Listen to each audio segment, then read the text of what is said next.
It's the nuclear option, ladies and gentlemen. On May 31st, Bill and Hillary Clinton will detonate a nuclear device that will destroy the Democratic Party and possibly all of civilization, all in service of their own insatiable ambition.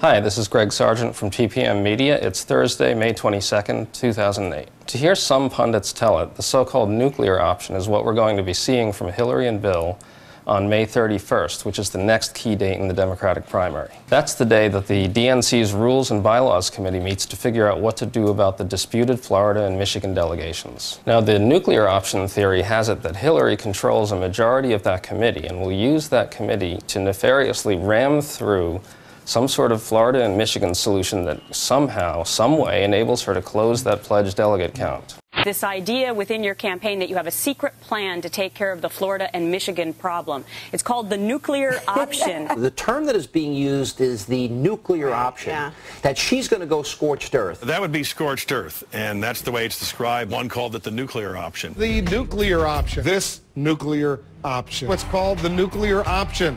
I'll talk about that and more with the best political team on television. Do you have that nuclear option ready? But is this really a nuclear option? Is it really all that scary?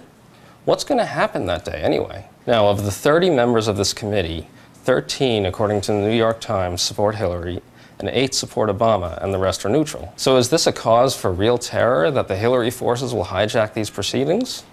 In short, no.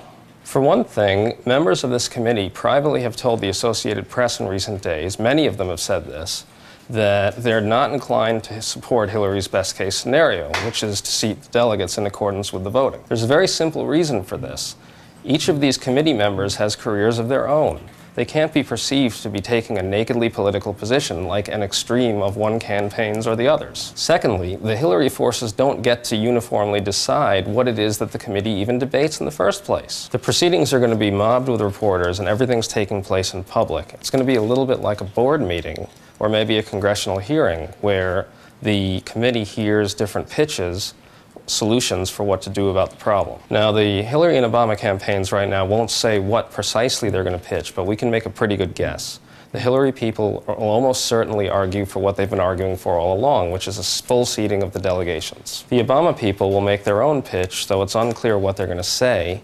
They've indicated repeatedly that they will go for some sort of middle ground between nothing and what the Hillary people have been pushing for. The committee will also be hearing challenges. The Michigan State Party is going to petition them to seat 69 delegates for Hillary and 59 for Obama. And they'll also be hearing a challenge regarding Florida. What happens next is that the committee itself has open debate and decides amongst themselves what they're going to vote on and what they're going to consider. According to the Democratic National Committee, any proposal voted on, if it carries a majority of the committee, passes. And because of the intense scrutiny being applied to the process, and for the aforementioned reason, which is that the individual members don't want to be perceived as doing something nakedly political in the service of one candidate or the other, the notion that they would actually end up considering Hillary's plan, unadulterated plan, is highly, highly unlikely. People on all sides of the debate think that the most likely is some sort of compromise along the lines of the Michigan one, which again would award 69 delegates to Hillary and 59 to Obama.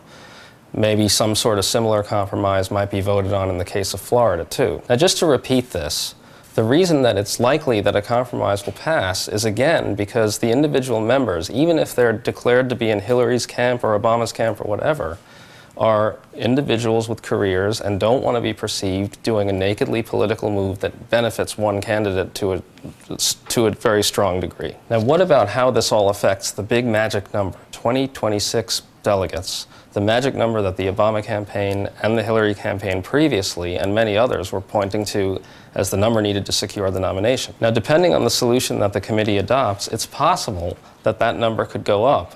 But the truth is that it won't materially impact the outcome, because if some sort of compromise is reached, as is expected, the lead that Obama has racked up in delegates just simply won't be reduced by enough by these proceedings to really change the outcome. So are we getting nuked on May 31st? Should we head for our fallout shelters?